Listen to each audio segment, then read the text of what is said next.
Welcome back to my channel. आज देश भर में देव दिवाली और कार्तिक पूर्णिमा मनाई जा रही है। देवों के देव महादेव की पूजा करते हैं। देव दिवाली की शाम नदी के किनारे या मंदिर में दीप जलाना शुभ माना जाता है। देश भर में देव दिवाली के अवसर पर आज गंगा घाटों पर दीप जलाए जाएंगे और मंदिरों और घर में भी दीप जलाए जाएंगे। तो चलिए जानते हैं दीप जलाने का शुभ मुहूर्त। आज शाम देव दिवाली का शुभ मुहूर्त 5:10 बजे से 7:47 तक है। सबसे पहले शाम को आप स्नान कर लें, उसके बाद साफ कपड़े पहने, घर और पूजा स्थल की सफाई और संध्या पूर्व ही कर ले, क्योंकि रात के समय घर में झाड़ू नहीं लगाते हैं। देव दिवाली को भगवान शिव की पूजा करते हैं, इसलिए आप श्री हरि और भोले बाबा को पूजा अवश्य करें। भोले बाबा को बेलपत्र, अक्षत, फूल, भांग, धतूरा, धूप, दीप, शहद, शक्कर, नैवेद्य आदि अर्पित करके पूजन करें। उसके बाद आप देव दिवाली की कथा या कार्तिक पूर्णिमा की कथा पढ़ें।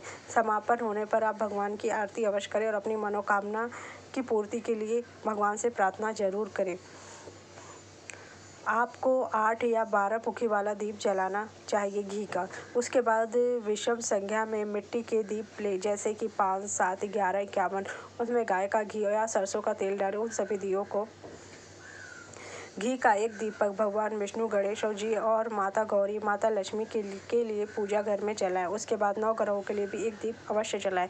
दूसरा दीप तुलसी जी के पास भी जला कर रखें। यदि शमी का पेड़ लगा रखा है तो वहाँ पे भी तिल या सरसों के तेल का दीपक जलाएं। तीसरा दिया घर के मुख्य दरवाजे पे जलाएं। मेन गेट के दोनों तरफ दीप रखें। उसके बाद घर के आंगन या बालकनी को दीपों से उजागर कर दे। देवी अन्नपूर्णा की कृपा प्राप्ति के लिए रसोई में भी दीप जलाएं। घर के सभी कमरों में भी आप दीप जलाएं। घर के पूर्व, उत्तर कोने, ईशान कोण सभी जगह आप दीप जलाएं। देव दिवाली पर कार्तिक पूर्णिमा तिथि को ऐसे में एक दिया पीपल के पेड़ के पास भी आपको अवश्य जलाना चाहिए, जिससे कि आपको धन की प्राप्ति हो। अब मैं आपको बताती हूँ तुलसी जी का विवाह। इस प्रकार तुलसी का दान करने के बाद उन दोनों अर्थात तुलसी और भगवान विष्णु की पूजा करें। विवाह का उत्सव मनाएं। सुबह होने पर पुनः तुलसी और विष्णु जी का पूजन करें। अग्नि की स्थापना करके उसमें 12 शत मंत्र से खीर, घी, मधु और तिल मिश्रित हवन सामग्री की 108 बार आहुति दे।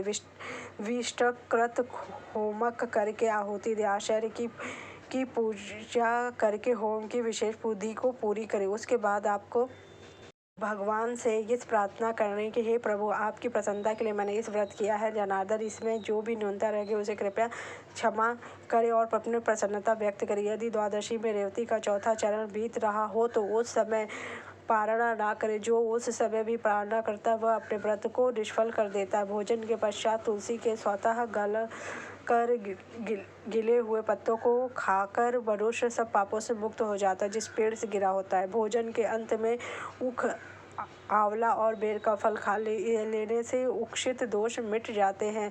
तदनंतर भगवान का विसर्जन करते हुए कि हे भगवान, आप तुलसी के साथ वैकुंठ में पधारें। प्रभु, मेरे द्वारा की हुई पूजा आप स्वीकार कर संतुष्ट होएं।